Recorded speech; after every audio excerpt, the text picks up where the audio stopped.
Hai, sahabat Jari Pelawi Chess. Kita ketemu lagi di pertandingan spektakuler.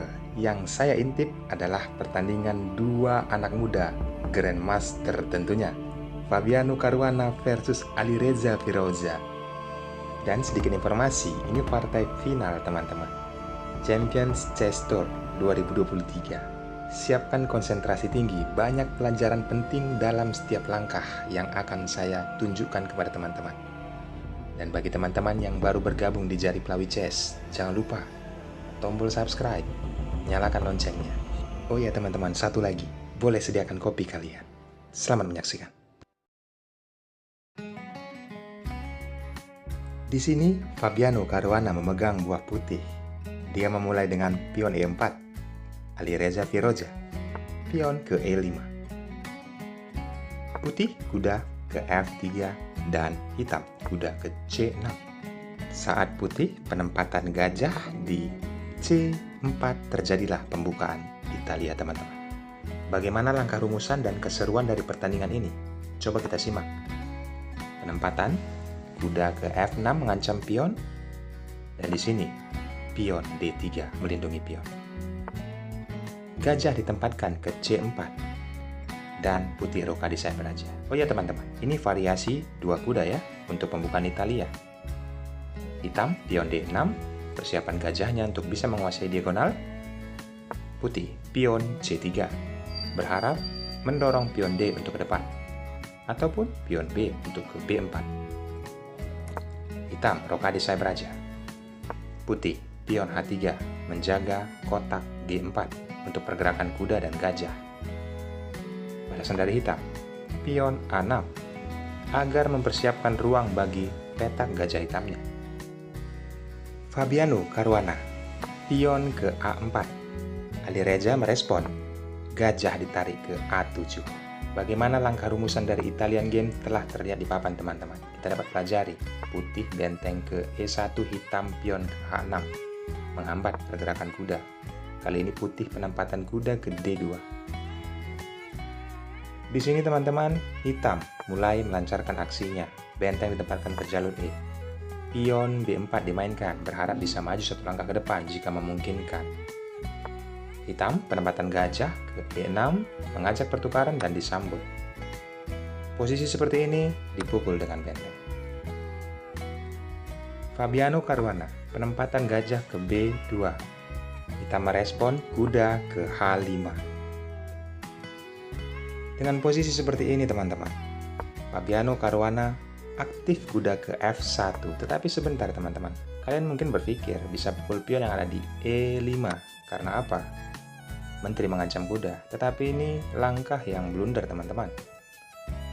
Karena di sini hitam akan memukul kuda dengan kuda. Saat menteri memukul kuda, kuda memukul pion yang ada di D3, mengancam benteng, mengancam gajah, dan mengancam pion yang ada di F2.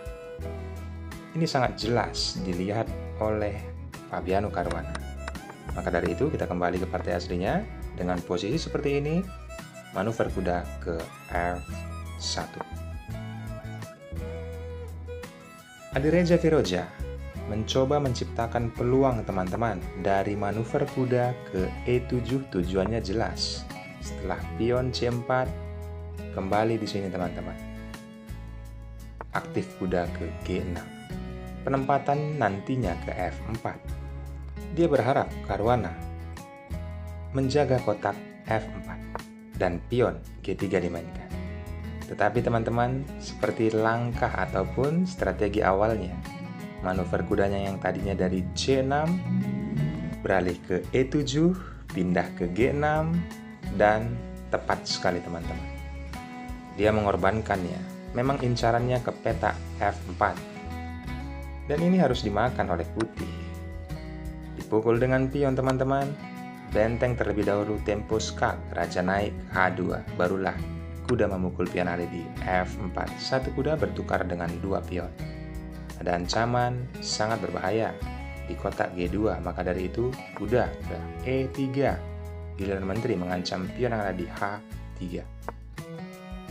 Tapi sebentar teman-teman, sebelum langkah itu dilangkahkan, apabila gajah pukul kuda dan gajah dipukul dengan pion tempo skak oleh benteng, kondisi seperti ini bisa diambil Alireza Firoja. Konsekuensinya untuk mendapatkan remis, teman-teman. Karena apa? Jika dilanjut, posisi untuk menyelamatkan Raja Putih hanyalah dengan kondisi seperti ini. Raja bergeser ke G1, pion dipukul oleh menteri, dan di sini ada ancaman skakmat, teman-teman. Langkah terbaiknya pukul kudanya. Setelah itu mengambil tempo skak. Raja bergeser dan langkah repetisi terjadi di sini, teman-teman. Remis. Bagaimana, teman-teman? Ini langkah rekomendasi untuk mendapatkan remis. Tetapi Alireza melihat ini tidak sebuah permainan, karena tujuannya adalah kemenangan. Maka dari itu, penempatan menteri ke D7 ada ancaman skakmat di H3 memukul pion, dilindungi oleh kuda G1. Berikutnya, teman-teman. Yaps, pertukaran kualitas. Karena apa? Tujuannya sangat jelas. Setelah kondisi seperti ini, Raja pukul benteng. Tidak akan mungkin dipukul benteng dengan benteng, teman-teman. Skakmat. Maka dari itu, Raja pukul benteng.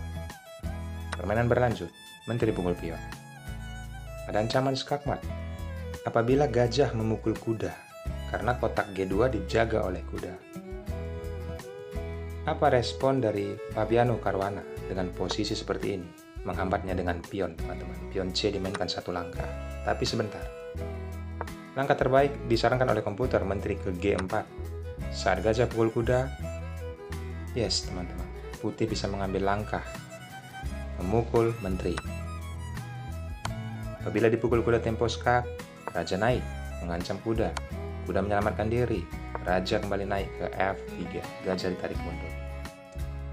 Ini masih bisa dibilang berimbang, walaupun putih menang kualitas perwira, tetapi hitam mempunyai dua pion unggul, pion bebas yang ada di jalur G dan jalur H.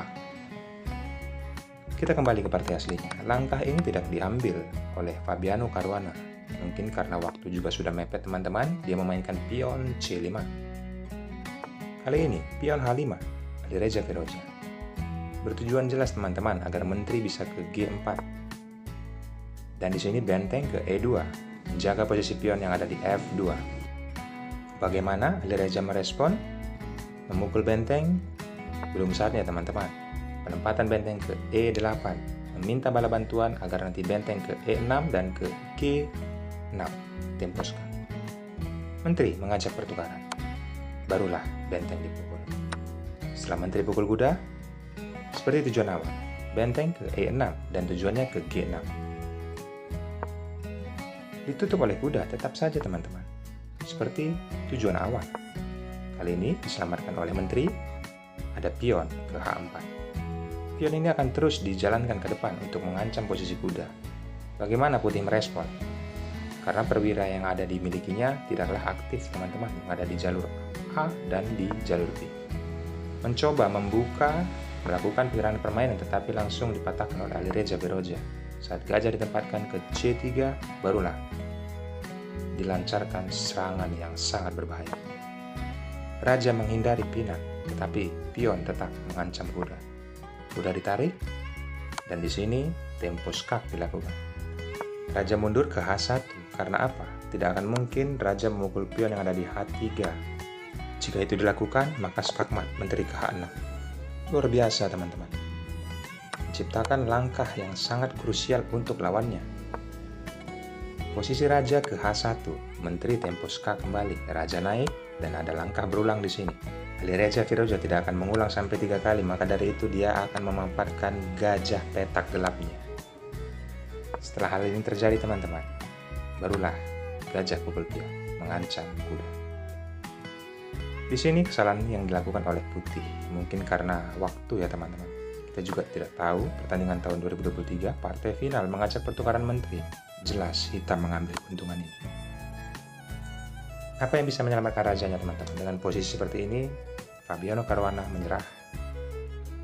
Jika dilanjutkan, Raja pukul pion, skakmat.